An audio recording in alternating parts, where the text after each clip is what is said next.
Y bueno, ya.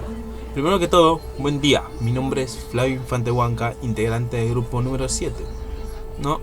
Y el día de hoy, mis compañeros y yo vamos a explicar sobre el tema dado, que vendría a ser Amnistía Internacional acusa a las autoridades peruanas sobre cometer un acto de marcado sesgo racista en la represión de las protestas, ¿no? Como bien sabemos, en la actualidad los conflictos sociales hoy por hoy se han convertido en un fenómeno global que no puede pasar desapercibido, ya que afecta totalmente a todo el país en el cual se ve involucrado. Ante ello, tocaremos un caso que ocurrió recientemente en nuestro país, Perú, en donde el movimiento global Amnistía Internacional intervino y acusó a las autoridades peruanas de un acto grave que viene siendo el marcado sesgo racista, a modo de contestación de las protestas. Y se preguntarán, ¿por qué pasó el siguiente suceso? Bueno, esto se debe a que según datos de la Defensoría del Pueblo, arrojó que la mayoría de bajas, ya sea de fallecidos o heridos, fueron contadas en pueblos indígenas.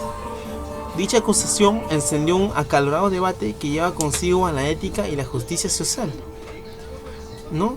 Ante el contexto dado, nuestro grupo formuló la siguiente pregunta, que vendría a ser hasta qué punto los actos realizados de las autoridades peruanas reflejan un acto sesgo racial en la forma que se comete en la protesta. Desde nuestro punto de vista, consideramos que la forma en que las autoridades abordan las protestas no es un acto nada ético. A continuación, detallaremos nuestras razones enfocadas en dos temas que vienen relacionados con la ética, como la igualdad y los derechos humanos, que servirán para poder respaldar nuestra postura. A continuación, mi compañero. ¿Qué tal? Buenas noches. En primer lugar, creemos que la manera en la que las autoridades manejan las manifestaciones no se ajusta a principios éticos. Por un lado, en Perú se llevaron a cabo protestas en contra de la presidenta Dina Boluarte, con la petición pues que renuncie al cargo de presidencia. Lamentablemente, pues estas manifestaciones culminaron de manera trágica con la pérdida de vidas peruanas a causa de la actuación policial, lo cual plantea cuestionamientos éticos, ya que se espera que la policía esté presente para nuestra seguridad y protección. Tal como lo menciona la Policía Nacional del Perú, pues su misión es garantizar y mantener y restablecer el orden interno, prestar protección y ayudar a las personas y a las comunidades. Su misión de la Policía Nacional. De hecho, con esa misión era proteger a los manifestantes e hicieron abusos brutales contra los manifestantes y transeúntes durante la protesta. Además, el gobierno intentó minimizar los abusos junto a la aparente pasividad ante pruebas sólidas de abusos, ¿no? Generan interrogantes sobre una posible negligencia o incluso complicidad. En tal sentido, es apropiado que el gobierno invite a una comisión de ética con expertos internacionales imparciales para respaldar la investigación penal, ¿no? La comunidad global debería respaldar la realización de un diálogo nacional amplio que aborde las preocupaciones legítimas de la población peruana. Por un lado, importa tener en cuenta que la Constitución del Perú garantiza el derecho a la protesta en todo el territorio nacional, sin importar si se vive en la provincia o en la ciudad. De hecho, el racismo es un fenómeno social que tiene diferentes componentes que se materialice en la exclusión y vulneración de derechos y libertades de las personas. Así podemos observar que el abuso por parte de las autoridades se relaciona con la falta de la ética social, lo que tiene un impacto adverso y la confianza de la población en las instituciones gubernamentales del Perú. Gracias.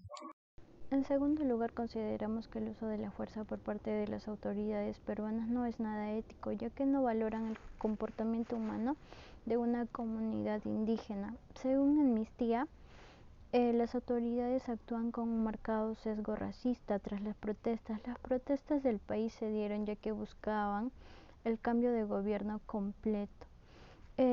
Las autoridades como medida de seguridad utilizaron armas de fuego con munición letal como uno de los principales métodos para dispersar las manifestaciones, incluso cuando no había necesidad de estas.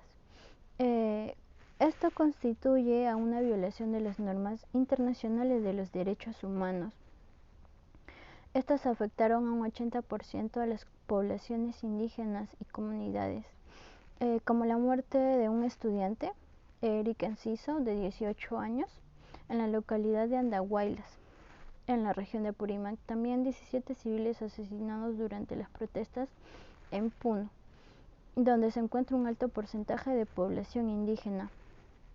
Se afirma que las autoridades tuvieron mucho que ver tras las muertes, ya que usaron proyectiles de armas de fuego, provocando uno de los hechos más trágicos y perturbadores de todo el país. La grave crisis de los derechos humanos que enfrenta el Perú ha salido alimentada por la estigmatización y la criminalización, acompañado del racismo a los pueblos indígenas, ya que ellos ejercen su derecho a la libertad y a la libre expresión, y estos están siendo castigados violentamente. En conclusión, creemos que el enfoque del gobierno ante las protestas no es ético, ya que la mayoría de los muertos ocurrieron en zonas con poblaciones indígenas y evidencian el uso irresponsable e indiscriminado de las armas de parte de la policía y el ejército, incluyendo disparos a quemarropa hacia los manifestantes. En varios casos, los fallecidos no representaban una amenaza letal, lo cual es una señal del uso excesivo de las fuerzas contra protestas en gran medida pacíficas. Por lo tanto, el gobierno debe realizar una investigación objetiva sobre estos abusos y llevar a los responsables ante la justicia, prohibir el uso de armas para controlar las protestas y capacitar a las autoridades de seguridad en tácticas no violentas. También es necesario que el gobierno entable un diálogo con los manifestantes, respondan sus demandas y tomen medidas contra la represión y la discriminación.